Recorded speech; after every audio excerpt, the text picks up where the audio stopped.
Hi guys, ये मेरा new channel है। प्लीज़ इसे सपोर्ट कीजिए। इसका लिंक मैंने डिस्क्रिप्शन में दे रखा है। आप सीधा विजिट कर सकते हैं मेरे न्यू चैनल पे। Thank you. अगर हम भारत के इतिहास पर गौर करें तो पहले भारत की सीमाएं अफगानिस्तान के पार जाकर ईरान को छूती थी।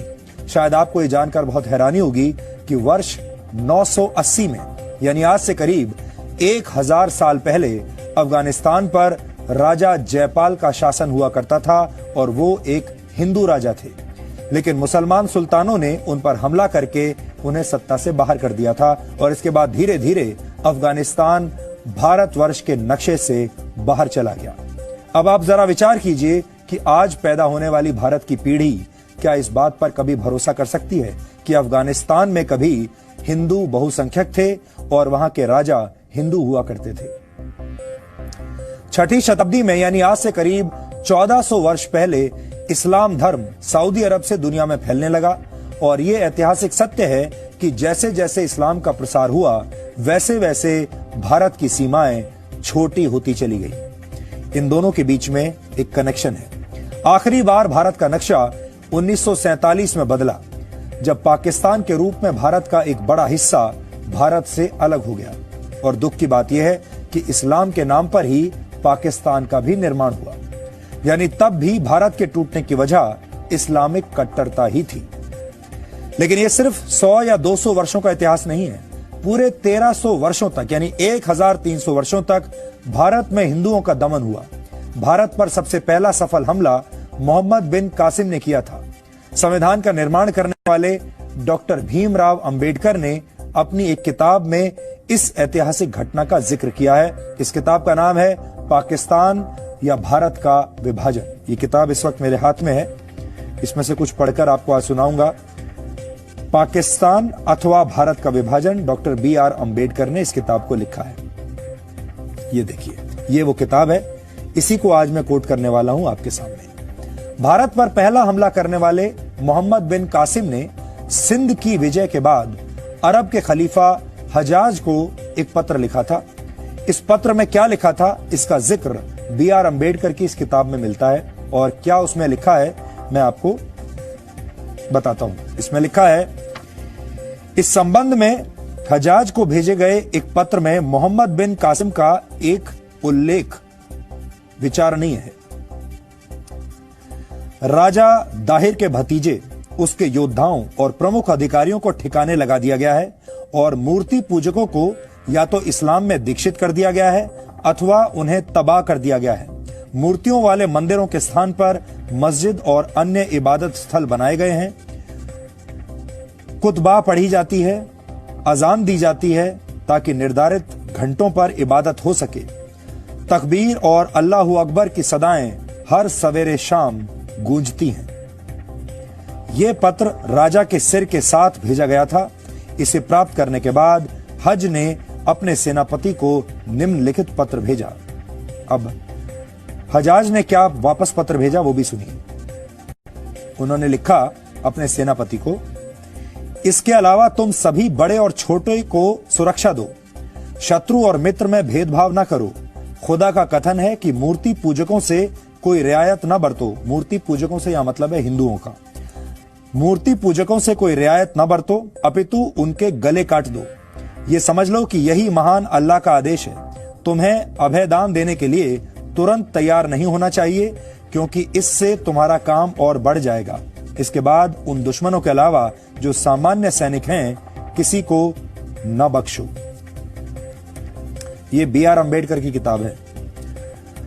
भारत में हिंदुओं के नरसंहार का एक लंबा इतिहास रहा है और वो भी आज हमने आपके लिए निकाला है। वर्ष 1265 में दिल्ली सल्तनत के सुल्तान गयासुद्दीन बलबन ने मेवात में 1 लाख राजपूतों का कत्ल करवा दिया था। मेवात आज भारत के हरियाणा राज्य का जिला है। वर्ष 1303 में दिल्ली के सुल्तान अलाउद्दीन खिलजी ने चित्तौड़ पर हमला करके 30,000 हिंदुओं का कत्ल कर दिया था।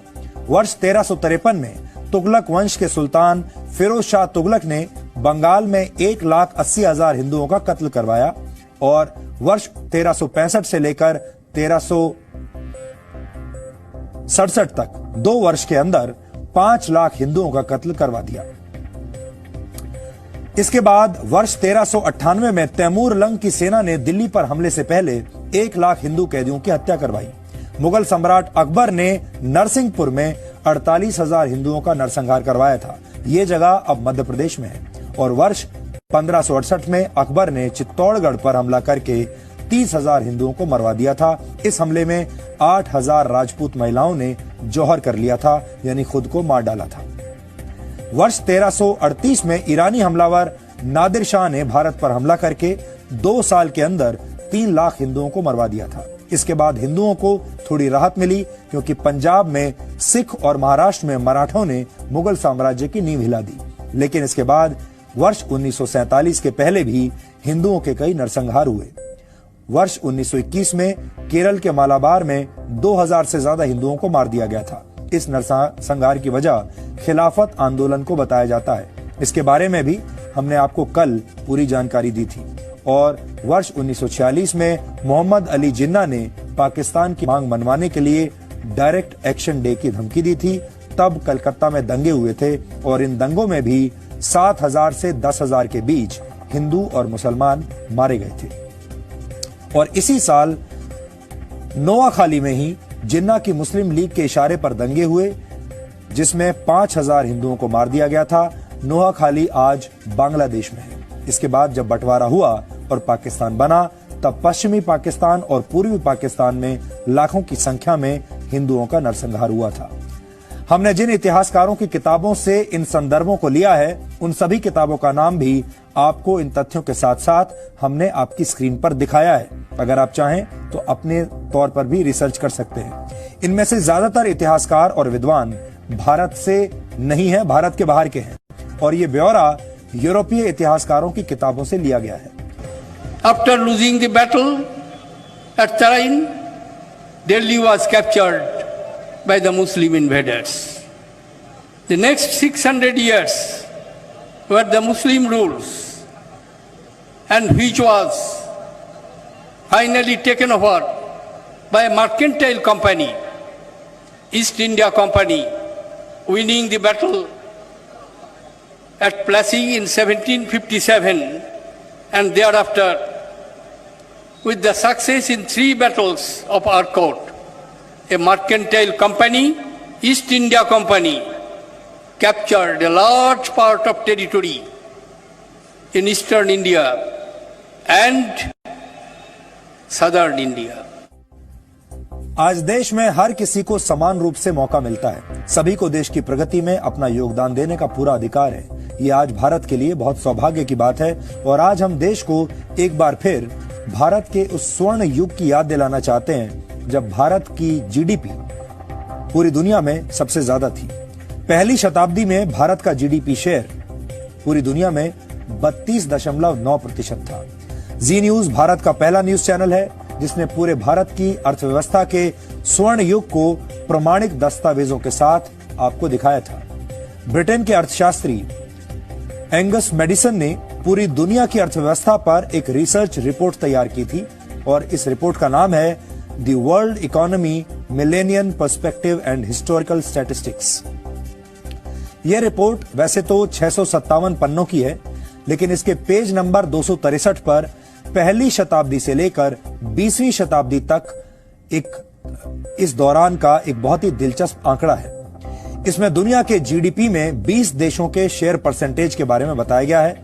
इसका मतलब है कि दुनिया के जीडीपी में 20 अलग अलग देशों का कितना प्रतिशत हिस्सा था और इसमें किस तरह वक्त के साथ बदलाव आए। पहली शताब्दी में भारत का जीडीपी शेयर 32.9% था, यानी पूरी दुनिया में जितना उत्पादन हो रहा था उसके 30% से ज्यादा हिस्से पर भारत का कब्जा था। भारत की एक बहुत बड़ी आबादी विकास में, दुनिया के विकास में अपना योगदान दे रही थी। ये भारत की अर्थव्यवस्था का स्वर्णिम युग था और इसी दौरान भारत को सोने की चिड़िया कहा जाता था। लेकिन जैसे जैसे समय बीतता गया, भारत पर अरब, अफगानिस्तान और टर्की के हमलावरों ने हमला किया। भारत की पूरी अर्थव्यवस्था इसके बाद लगातार गिरने लगी। इस ग्राफ में भारत के जीडीपी शेयर पर आप जरा गौर कीजिए। जैसे जैसे वक्त गुजरता गया, वैसे वैसे भारत का जीडीपी शेयर कम होता चला गया, गिरता चला गया। पहली शताब्दी और उससे पहले का समय भारत के लिए स्वर्ण युग था। ये वो दौर था जब भारत को सोने की चिड़िया कहा जाता था। तब वर्ल्ड ऑर्डर में भारत नंबर 1 पर था। लेकिन जब भारत में अरब और तुर्क सेनाओं ने हमले किए और भारत गुलाम बन गया, तब धीरे धीरे भारत का जीडीपी कम होने लगा। इसके बाद दिल्ली सल्तनत और फिर मुगल साम्राज्य में भारत का जीडीपी और कम हुआ और लगातार गिरता चला गया।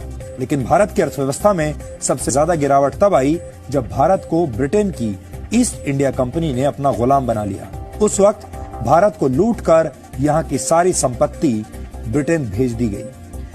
ये भारत के लोगों के दमन और जीडीपी का वो कनेक्शन है जिसे समझना आज देश के हर व्यक्ति के लिए बहुत जरूरी है। जीडीपी के इस ग्राफ से ये संदेश मिलता है कि भारत में सभी जातियों को एक दूसरे से लड़ने की जरूरत नहीं है, बल्कि सभी को मिलकर देश के विकास में अपना योगदान देना होगा। तभी भारत दोबारा अपने स्वर्ण युग को प्राप्त करेगा।